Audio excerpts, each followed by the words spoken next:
खबरों में बने रहने के लिए बेल आइकन दबाएं और फर्स्ट इंडिया न्यूज को सब्सक्राइब कीजिए।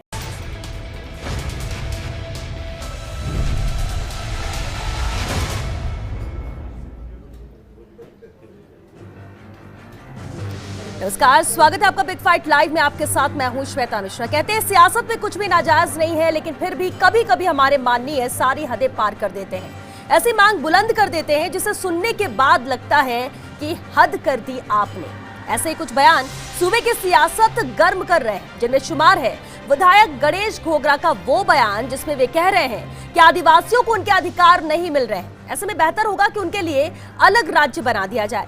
इससे पहले घोगरा ने यह भी कहा था कि आदिवासी हिंदू नहीं है, उन पर हिंदू धर्म थोपा गया है। इस पर पूर्व मंत्री और बीजेपी नेता सुशील कटारा ने घोगरा पर निशाना भी साधा है और कहा है कि आदिवासी हिंदू था, हिंदू है, हिंदू रहेगा। वहीं पूर्व विधायक डॉक्टर सुरेश चौधरी ने भी प्रदेश का विभाजन कर नया राज्य बनाने की मांग उठाई है। सुरेश चौधरी की मांग है कि सीमा प्रदेश के नाम से नया राज्य बनाया जाए, जिसमें श्रीगंगानगर, हनुमानगढ़ समेत 13 जिलों को जोड़ा जाए, ताकि राजस्थानी भाषा को मान्यता की अड़चन न। लेकिन उठता है ये एक सवाल कि कितनी जायज है ये मांग।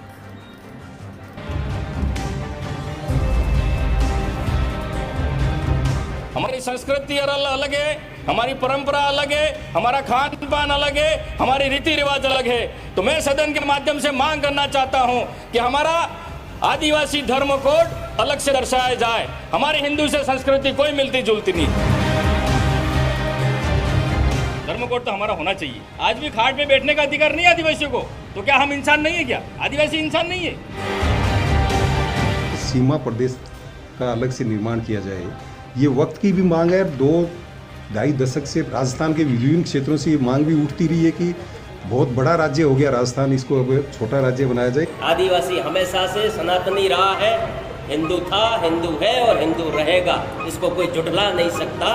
एक तरह से कांग्रेस पार्टी ने एक बिखराव की राजनीति को प्रारंभ करने का काम किया है, इसकी हमने निंदा की।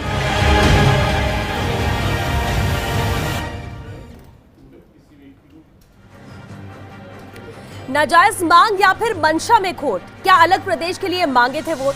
कब और कैसे लगेगी ऐसी सोच पर चोट? अपने स्वार्थ के लिए मरुधरा के टुकड़े, क्या राजस्थान से बड़े हो गए हैं ये दुखड़े? और सबसे बड़ा सवाल कि आखिर राजस्थान के टुकड़े क्यों? बिग फाइट पे बहस आज से है मुद्दे पर, और बहस के लिए हमारे साथ जुड़े हैं खास मेहमान। चलिए उनसे रूबरू करा दे आपको। हमारे साथ बीटीपी विधायक राजकुमार रौत जी हैं, कांग्रेस नेता आरसी चौधरी जी हमारे साथ हैं, और साथ ही कानूनविद एके जैन जी भी हमारे साथ है। बहुत स्वागत है आप सभी का बिग फाइट लाइव में। आरसी चौधरी जी, आपसे शुरुआत करते हैं। आज गणेश घोगरा जी ने जो बयान दिया, कल भी कहा, हो सकता है कि कल कह दिया हो, लेकिन आज भी उसी तरह के बयान को दोहराना और बार बार एक ही बात कहना, क्या कांग्रेस का ये बयान इसे माना जाए? श्वेता, उन्होंने जो बयान दिया वो विधानसभा के पटल पे दिया, और विधानसभा एक ऐसा पटल है जहां पे जनप्रतिनिधि चुन के आता है, वो अपने क्षेत्र की, अपने लोगों की नुमाइंदगी करता है, उनकी भावनाओं को रखने का पटल है। ठीक है। कांग्रेस पार्टी के अंदर इतनी फ्रीडम है कि वो जिस क्षेत्र की नुमाइंदगी करता है, अपने क्षेत्र की जो बात है वो उस पटल पे रख सकता है। भारतीय जनता पार्टी के 20 विधायकों को लिख के देना पड़ता है कि हमें बोलने का अवसर दिया जाए, ताकि हम हमारे क्षेत्र की आवाज को उठा सकें। वो जो विधायक है उसने व्यक्तिगत तौर पे अपने क्षेत्र की, अपने संभाग की जो बातें उठाई है उसमें बातें रही। उन्होंने रिजर्वेशन को लेकर बातें कही, टीएसपी का जो अलग से जो बजट आता है उसके एक्सपेंडिचर को लेकर बातें कही।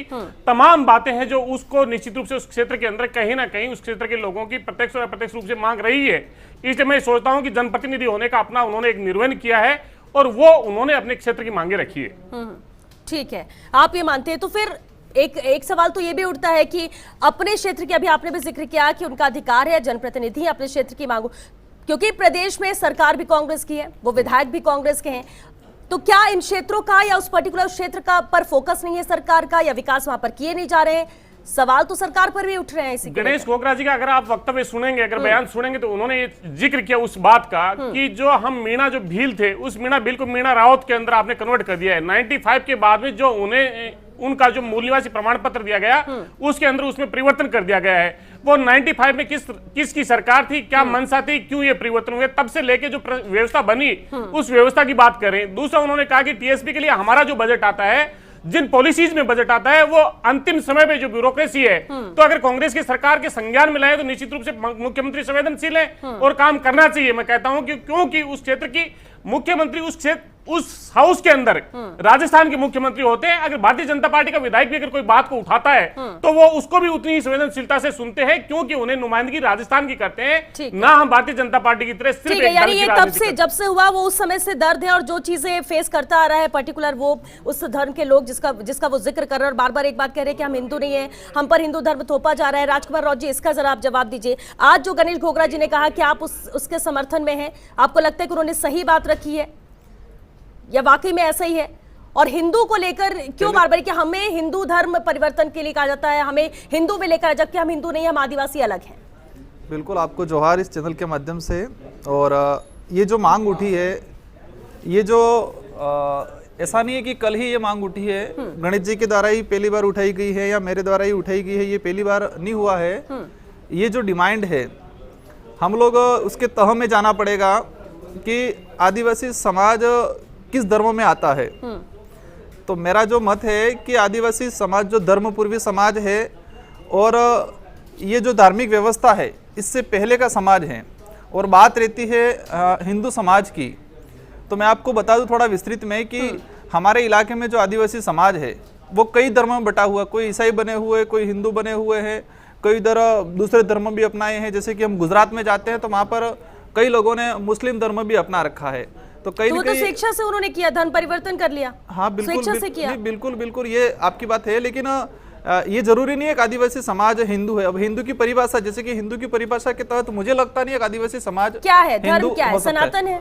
ऐसा नहीं है। देखो, इस देश में रहने वाला कोई भी व्यक्ति का धर्म होना चाहिए, जरूरी नहीं है। मतलब इस देश में रहना है तो किसी धर्म में होना ये जरूरी क्या नहीं है। आदिवासी क्या है, क्या समझे लोग? चलिए, आप लोग सवाल उठा रहे हैं, बहुत सारे लोग देख रहे हैं, वो भी समझना चाहते हैं, आप बेहतर बता सकते हैं, क्या समझते हैं? आदिवासी समाज इस धर्मपूर्वी व्यवस्था से पहले का समाज है, और ये जो धार्मिक व्यवस्था जो बनी है वो कहीं न कहीं आदिवासी समाज पे लागू नहीं होती है। और आदिवासी समाज की मैं तो ये मांग करूंगा मैं भी कि उनका समर्थन भी करता हूं। और ये जो 2021 में जो जनगणना हो रही है उसमें आदिवासियों को अलग से धर्म कॉलम की ऑप्शन होना चाहिए, और उनकी अलग से जनगणना जो वो कोर्ट के बाद जो गणेश घोगरा ने भी आज कही है, ये जो डिमांड जो या फिर अलग स्टेट हो, बांटना क्यों राज्य को? सवाल तो ये भी उठता है ना, क्यों अलग राज्य होने से क्या फायदा मिलेगा? अलग राज्य में देखो, क्यों जरूरत आप लोग को ये महसूस हो रही है? इस स्वतंत्र भारत में सभी को अपनी जो भावना है उसको प्रकट करने का अधिकार है।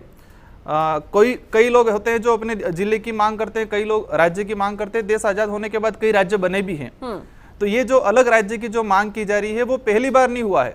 हम इतिहास में जाएंगे कि हम मानते हैं कि ये आदिवासी बाहुल्य क्षेत्र में गोविंद गुरु रहा करते थे, संत सुरमाल रहे, मावजी महाराज रहे। वो जो संत थे उन लोगों के जो इतिहास में हम पढ़ेंगे, उनके जो भजन है, उनका जो पुराणिक जो लिखा हुआ है उसमें भी एक बिलखंड की मांग की गई है। मानगढ़ हत्याकांड हुआ, उस मानगढ़ हत्याकांड में भी ये चीज सामने आई थी कि अलग से बिल राज स्थापना की जाए। ये मांग इसलिए उठाई गई, देखो हम ये नहीं चाहते किसी राज्य का टुकड़ा हो, किसी जाति, किसी समाज की उनकी भावना को ठेस पहुंचे। लेकिन इस इलाके में, हमारे इलाके में आज तक देखा जाए तो वास्तविक आदिवासी समाज के लिए जो विकास होना चाहिए था वो विकास नहीं हो पाया है। ये तो फिर सवाल उन पर उठता है जिन पर जिम्मेदारी विकास करने की है।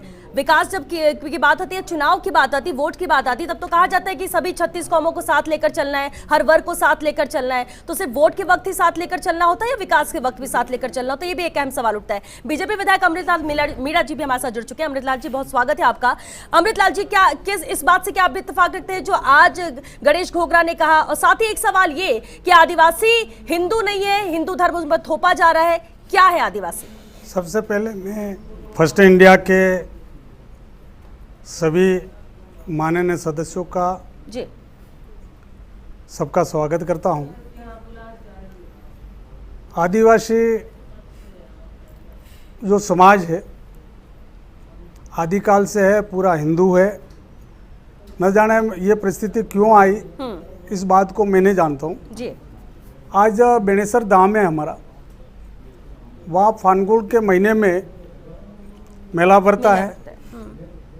शिव जी का मंदिर भी है, हनुमान जी का है, और मावजी महाराज जी का भी है। और इसके बाद पूरे हिंदुस्तान के आदिवासी समाज ही नहीं, अन्य समाज के लोग सभी धर्मशाला हैं, वहाँ मेला भरता है। और उस आधार पे आज जो रीति रिवाज है, चाहे शादी करेंगे हम साथ फेरे भी लेंगे, मृत्यु हो जाए तो अग्नि दाह संस्कार होता है। सभी चाहे वो धूनी से लेकर के जितने भी देवी देवता हैं उसको हम मानते हैं, और हमारे पूर्वज जो भी थे हिंदुस्तान में थे, जहाँ भी थे, आदिकाल से हम हिंदू हैं। और इसमें लेकिन गणेश घुघरा ने तो आज यही कहा कि हमारा रहन सहन, खान पान, बातचीत का दौर, जितने भी ये हमारे हिंदू धर्म में भी जो चीजें होती हैं, संस्कार की बात कर ली जाए, सभी सब कुछ अलग है, कहीं से भी मैच नहीं करता है। तो फिर क्यों हमें हिंदू धर्म में गिना जा रहा है या क्यों थोपा जा रहा है, ये सवाल उन्होंने उठाया। हमारे माननीय विधायक साहब 84 से है, डूंगरपुर जिले के जी, और आप सामने खड़े, और इनमें कोई रहन सहन में कोई अंतर नहीं है। और क्या परिस्थिति आई घोघरा जी की, ये इस विषय पे मैं नहीं जाना चाहता जी। घोघरा जी ने मेरे विधानसभा में शादी की है, हिंदू रीति रिवाज के हिसाब से की है जी, धूमधाम के साथ हुए, 7 फेरे खा करके जी। विदा किए हमने। तो ऐसा आपको विषय लगता है कि कोई अंतर है नहीं जितना बताया जा रहा है, जो सवाल उठाया जा रहा है, आप ये ये मानते हैं? परिस्थिति क्यों ठीक आई है। वो ही जाने। क्योंकि एक ही जैन सर जी भी हमारे साथ हैं। जैन सर, देखिए अभी सबको सुना आपने, पॉलिटिकल तौर पर या जो भी हो सकता है कि सबकी अपनी अपनी मंशा हो, अपने अपने सवाल या जो सोच रहे हो इसे लेकर, लेकिन कानूनी रूप से जो बातें समझना चाहेंगे, जो उन्होंने कही कि या तो कैटेगरी बना दी जाए, अलग से हमारा कोड निर्धारित किया जाए, या फिर राज्य अलग बना दिया जाए, ये मांग क्यों उठ रही है? कितनी जायज या नाजायज है ये मांग, या फिर ऐसा कुछ हो सकता है या फिर ये पॉसिबल नहीं है? क्या सोचना जहाँ से चाहिए? मैं चुन करके आता एक ही जैन सर जी। देखिए सर, जहाँ तक मांग, अलग राज्य की मांग जायज अथवा नाजायज होने की बात है, अलग राज्यों की मांग अलग अलग समुदाय उठाते रहे हैं, और आदिवासियों के आंदोलन पर झारखंड हिंदुस्तान के अंदर बना है। तो वो पंजाब भी बना है, आंध्र प्रदेश भी बना है, महाराष्ट्र और गुजरात का भी विभाजन हुआ है। तो इसलिए राज्य की मांग उठाना अपने आप में एक अलग इशू है। अब दूसरा प्रश्न आपने पूछा कि कानूनी रूप से हिंदू और शेड्यूल ट्राइब्स को एक माना जा सकता है अथवा नहीं माना जा सकता। पहली चीज तो कॉन्स्टिट्यूशन जाति के, धर्म और इसके आधार पर ये राजनीतिज्ञों का खेल है। हमारा संविधान तो धर्म और जाति के आधार पर किसी तरह का भेदभाव से इनकार करता है। सिर्फ आर्टिकल 341 और 342 में जो शेड्यूल कास्ट और शेड्यूल ट्राइब है या इकोनॉमिकल या सोशली बैकवर्ड क्लासेज है, उनके लिए रिजर्वेशन देने के अलावा, परंतु हिंदू माना जाता है नहीं। हिंदू किसको माना गया है कानून में, इसको डिफाइन किया गया है हिंदू मैरिज एक्ट की धारा 2 में और हिंदू सक्सेशन एक्ट की धारा 2 में। दोनों की दोनों आइडेंटिकल है। उसमें जो हिंदू शब्द कहा गया है उसमें हिंदू धर्म को होता है वैष्णव, लिंगायत को मानने वाले, प्रार्थना समाज, आर्य समाज, ब्रह्म समाज को मानने वाले, इसके अलावा बौद्ध, सिख और जैन। और इसके साथ ये कहा गया कि जो मुसलमान नहीं है, जो ज्यू नहीं है, पारसी भी इसमें शामिल नहीं किए गए, जो ज्यू नहीं है या ईसाई नहीं है और जो अदरवाइज किसी और कानून से गवर्न नहीं होते, उन पर, एक मिनट आगे सुन ला, हिंदू, ये आधा सुना आपने मैंने यह, परंतु इसके साथ साथ ही इसका सबसेक्शन 2 बनाया गया है। उसमें कहा है कि ये हिंदू विधियां 342 के तहत घोषित शेड्यूल ट्राइब्स की लिस्ट पर लागू नहीं होती हैं। न हिंदू मैरिज एक्ट लागू होता है, न हिंदू सक्सेशन एक्ट लागू होता है। और उसकी कॉन्स्टिट्यूशनल डिबेट्स में कहा गया है कि जो ट्राइब्स हैं वो ट्राइब्स के अपने अलग ट्रेडिशंस हैं, हर ट्राइब्स का अपना अलग अलग नियम। ये मामला सुप्रीम कोर्ट में गया। सुप्रीम कोर्ट में मधु किश्वर, जाने माने पत्रकार हैं, Madhu Kishwar versus state of Bihar के नाम पर 1996 का निर्णय, उसमें कहा आदिवासियों पर न शरीयत लागू होता है, क्योंकि कुछ ट्राइब्स मुस्लिम भी हैं, कुछ ट्राइब्स ईसाई भी हैं। ईसाइयों का जो इंडियन सक्सेशन एक्ट है वो भी उन पर लागू नहीं होता है, और साथ ही हिंदू सक्सेशन एक्ट या हिंदू मैरिज एक्ट भी लागू, अर्थात न मुसलमानों के, न ईसाइयों के, न हिंदुओं के जो पर्सनल कानून है वो हमारे भारत में आज जो कानून है उसके तहत वो शेड्यूल ट्राइब्स पे लागू नहीं होते। हम ज्यादा दूर नहीं जाएं, यहाँ पास में ही मीणा हाईकोर्ट बनाई गई है मैरिज डिस्प्यूट्स को तय करने के लिए, क्योंकि मैरिज डिस्प्यूट्स फैमिली कोर्ट्स में जो ट्राइब्स कम्युनिटी के हैं वो नहीं जा सकते। तो जहां तक लॉ की बात है, लॉ के अनुसार से कोई भी रिलीजियस का पर्सनल लॉ ट्राइब्स पे लागू नहीं होता, न हिंदू लॉ, न क्रिश्चियंस लॉ, न मुस्लिम लॉ। इसलिए हमारे नियम होने तो हिंदू धर्म से, हिंदुओं के कानून से, धर्म से तो मैं नहीं जानते हैं तो धर्म है, पर हिंदुओं के कानून से ट्राइब्स को अलग रखा है, और जहां तक ट्राइब्स की डिमांड की मांगे वो कर सकते हैं। बिल्कुल, ये एक अहम चीज है सर जो आपने क्लियर कर दी कि ये कानून के हिसाब से जो कॉन्स्टिट्यूशन में उसमें तो ये क्लियर हो रहा है। लेकिन राजकुमार रॉय जी, अब अगर एक बात आती है कि नहीं हमें उस तरह से हमारे साथ व्यवहार भी नहीं किया जाता है जैसे दूसरों के साथ किया जाता है। आज भी हम बहुत पिछड़े हुए हैं विकास हमारे क्षेत्र में, जबकि फैसिलिटी के हिसाब से देखा जाए तो देखिए एसटी में शामिल किया जाता है, टीएसपी क्षेत्र अलग से बनाए सिर्फ इसलिए कि फोकस ज्यादा रह सके, उनका उत्थान किया जा सके।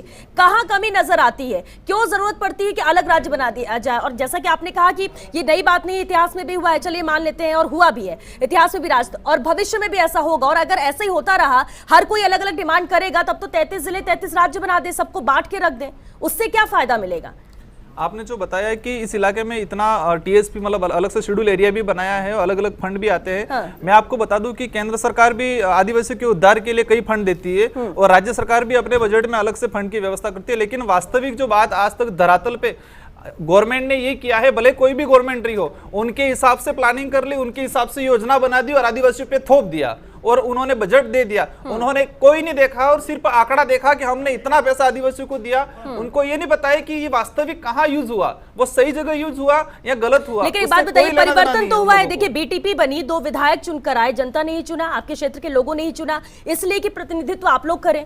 विधानसभा में कितनी मजबूती के साथ आप अपनी बात रखते हैं और क्या आपकी बात को सुना जाता है या नहीं सुना जाता, आप ये बताइए। देखो, पहली बात तो हम विधानसभा में हमारे क्षेत्र की जो डिमांड है, हमारे समाज की डिमांड है, हमारे क्षेत्र की जो डिमांड है, जो विकास की जो है, एजुकेशन संबंधित सारी जो डिमांड है, हम भरपूर तरीके से हमारे जो डिमांड जो जनता के द्वारा जो और हमने जो चुनाव में जो वादे किए थे उस अनुरूप हमने सदन में बात रखते हैं और सरकार कहीं न कहीं हमारी जो मांग रखती है। हमने जो कह रहे थे कि अनुसूचित क्षेत्र, अनुसूचित जाति और अनुसूचित जनजाति के लिए जो बजट है उसका खर्चा किस तरह से है, उसके लिए अलग से कानून बनाया जाए। हमने लंबे समय से डिमांड की थी और अभी सीएम साहब ने बजट घोषणा में, इस बजट घोषणा में राजस्थान पैटर्न लागू करने की बात भी की और अनुसूचित जाति और जनजाति के बजट के लिए अलग से कानून बनाने की भी व्यवस्था की गई है।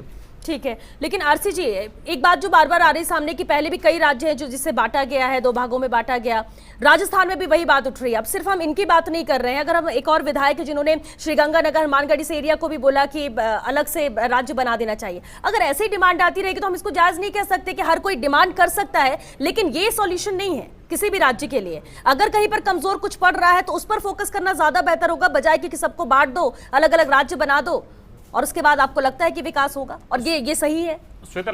मुझे लगता है कि ये मुद्दा इतना महत्वपूर्ण नहीं है और जो स्लोगन लिखा अपने टुकड़े शायद ये भी ठीक नहीं है, क्योंकि इस देश के अंदर राज्यों का गठन होता गया और राज्यों को किस आधार पर हुआ है वो आप तमाम उसकी एक लंबी चर्चा का विषय। लेकिन अगर वो कोई कहते, अगर उन्होंने उस बात का भी जिक्र किया कि गुजरात का जो क्षेत्र है जहाँ पे ट्राइब्स आते हैं, जहाँ पे उनकी जमीन का अधिग्रहण किया गया है, उनको प्रॉपर मुआवजा नहीं दिया गया, उनका प्रॉपर विस्थापन नहीं किया गया, उन्होंने उस राज्य के बाहर की भी उन्होंने मांग की है, उसको भी उन्होंने सम्मिलित करने की बात कही है और उसके अंदर जो कानून हो, जो उस पेरिफेरी के अंदर बात हो, जो एक विधान एक संविधान एक सब चीजें, तो उसी से प्रेरित होकर मुझे लग सकता है कि कहीं ना कहीं ये बात जो भारतीय जनता पार्टी के नेता अक्सर बोलते रहते हैं, और भारतीय जनता पार्टी के नेताओं को तो खुश होना चाहिए, नेता प्रतिपक्ष नेता जो उपनेता था ये सदन के अंदर, उन्होंने बोला कि हिंदू कोड बिल की बात कर रहे हैं। हिंदू कोड बिल का तो विरोध करने वाले ही भारतीय जनता पार्टी के नेता थे, तत्कालीन जनसंघ था, इसलिए उन्हें तो खुश होना चाहिए था कि कोई व्यक्ति उनसे बाहर निकल के जो उनकी पुरानी जो प्रिपार्टी थी उसको कर रहा है।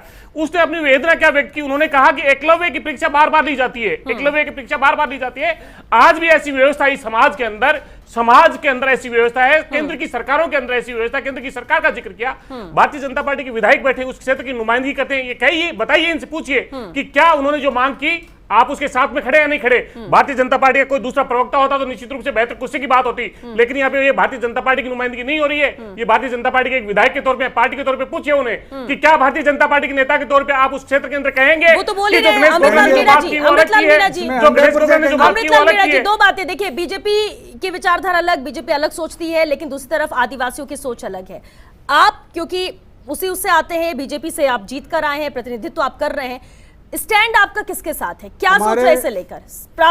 अगर प्रमुखता से बात की जाए, पहली बात तो वो कौन सी? प्रमुखता से रखी जाए तो आदिवासियों के साथ भी है, भारतीय जनता पार्टी के साथ भी। हम जिस क्षेत्र से आते हैं वो पूरा क्षेत्र पूरा हिंदू विचारधारा का रखता है। माननीय कोड बिल की मांग करते हैं, जो गोगरा ने जो दोहराया उसका समर्थन करते हैं, पूछे इनसे क्या अलग राज्य की मांग करते हैं, पूछे इनसे। अमृतलाल जी, आप मानते हैं कि जो उन्होंने कहा वो सही है, वो चीजें हो रही हैं आदिवासियों के साथ? गोगरा जी ने क्या मांग करी, क्या नहीं मांग करी, उस विषय पे मैं नहीं जाना चाहता। क्यों नहीं जानते? आप सुनिए, हमारे सुनना क्या है, ये इसीलिए यही दो रखते हैं भारतीय जनता पार्टी का, वो अलग अलग क्षेत्र पे अलग अलग नुमाइंदगी करती है, अलग अलग तरीके से बोलती है, अलग अलग तरीके की बात रखती है। कुछ भी हो, पिछले 20 साल में उस क्षेत्र में जो काम विकास का काम हुआ और सड़कें बनी, आपके प्रत्येक पंचायत मुख्यालय पे 12वीं स्कूल करने का काम किया, चाहे कॉलेज खोलने का काम किया, कोर्ट खोलने का काम किया, जगह जगह पंचायतों का पुनर्गठन करके, चाहे पिछली सरकार में हो इस सरकार में हो, पूरा खोल करा करके उस क्षेत्रों को पूरे राज्य के दर्जे में से अधिक लाने का प्रयास किया है। ऐसे कोई विषय नहीं है कि जिस प्रकार के आप उसका समर्थन करें, उनके क्या इशू थी, क्या पीड़ा थी, व्यक्तिगत क्या थी, ये हमारे समझ से परे है। पहले क्या बात करते थे, समझ क्या है, उन्होंने एक क्षेत्र की बात रखी, उन्होंने कहा टीएसपी के लोगों के साथ में जो रिजर्वेशन होना चाहिए वो क्या होना चाहिए। उन्होंने कहा हम हिंदू कोड बिल को नहीं मानते। क्या Bharatiya Janata party Hindu code bill के लिए आप पार्टी के तौर पे है तो क्या उसकी नुमाइंदगी करते हैं या नहीं करते, ये बताइए। पूरा हिंदू कोड मानते हैं, हम जन्म से, हम हाँ, आदिवासी समाज जन्म से आदिकाल से हिंदू है और हिंदू रहेंगे। इस बात को अगर अलग भी रख दे कि हिंदू थे नहीं थे, सनातन धर्म में क्या मान रहे हैं आप लोग, अलग कोड बिल की बात कर रहे हैं, अलग आप कोड चाहते हैं, अलग स्टेट चाहते हैं, लेकिन सबसे अहम सवाल देखिए आदिवासियों को लेकर बात की जा रही है। अब आदिवासी का मुद्दा उठता है, आदिवासी वोट बैंक भी है कि अब वाकई में आदिवासियों के नाम पर कहीं राजनीति तो नहीं की जा रही है, चाहे वो बीजेपी हो, चाहे वो बीटीपी हो, चाहे वो कांग्रेस के विधायक पसंद नहीं करते, वनवासी कहते हैं। बीजेपी के लोग तो आदिवासी कहना ही पसंद नहीं करते, वनवासी कहते हैं। मतलब आदिवासी कहना पसंद नहीं करते, वनवासी कहते हैं। और मैं तो ये कहता हूं उस क्षेत्र से आज तक जितने जनप्रतिनिधि चुन के आए, किसी ने आदिवासियों के लिए आवाज नहीं उठाई थी। मैं उनको धन्यवाद देना चाहता हूं कि उन्होंने पार्टी से कहीं ना कहीं डरते हैं लोग। उस इलाके से कोई भी एमएलए आता है तो वो डरता है कि मेरा पार्टी का मुखिया क्या कह देगा मुझे, मैं आदिवासियों की बात कर दूंगा तो क्या हो जाएगा, मेरी नेक्स्ट टिकट कट जाएगी, इस बात का डर रहता है उनके अंदर। और वो घुटन घुटन भर भर के जीते हैं, उनके घुटन से गणेश जी निकले। राजकुमार जी, आप बीटीपी से विधायक हैं, राजकुमार जी आप बीटीपी से विधायक हैं, आप बीटीपी से विधायक है, आपने कांग्रेस को समर्थन भी किया था, इसके बाद आप लोग अपनी बातों पर स्टैंड कर रहे हैं। वो गणेश घोगरा जी की बात करें, वो है कांग्रेस के विधायक, लेकिन आपको इससे कोई फर्क नहीं पड़ता, आपको लगता है कि जो बात उन्होंने उठाई वो सही है, आदिवासियों के हित में है और आप उसका समर्थन करते पूरी तरह से। उन्होंने जो बात उठाई, मैं तो ये चाहता हूं कि कांग्रेस सरकार को इस पे अमल करना चाहिए। जैसे झारखंड में अलग धर्म कोड के लिए अलग से विधानसभा में प्रस्ताव पास करने की सोच रही है गवर्नमेंट, तो यहाँ पर भी राजस्थान सरकार अभी कांग्रेस की सरकार है और हमारे गणेश जी प्रदेश अध्यक्ष है यूथ के, तो उनकी बात को मानते हुए इस सदन में आदिवासियों की 2021 की जो जनगणना हो रही है उसमें अलग कॉलम के लिए प्रस्ताव पास करना चाहिए। अमृतलाल जी, अलग राज्य की मांग जो उठ रही है, क्या वो सही है? आपको हमारे क्षेत्र में, मैं मेवाड़ से आता हूँ जी, उदयपुर जिला है और सलम्बर विधानसभा क्षेत्र है। जो भी बात इनकी उठी हो, अखबारों में पढ़े, उठाते रहे, या डूंगरपुर और बांसवाड़ा क्षेत्र जिलों से सीमित रहे, तो इस विषय में मैं अलग राज्य के विचार में नहीं हूँ। ठीक है ना, हमारी पार्टी है। उसका कारण कि जब तक भौगोलिक परिस्थितियां जो भी है तब तक आपको अभी इसकी जरूरत महसूस नहीं होती क्योंकि वक्त भी खत्म हो रहा है। एक एजेंट सर, एक लास्ट कमेंट जरूर इस पर चाहेंगे। ठीक है, आपने कहा कि विभाजन भी होते रहे पहले भी राज्य के, तो क्या ये मांग उठती रहती है और इस पर अमल भी किया जाए तो कोई नुकसान नहीं?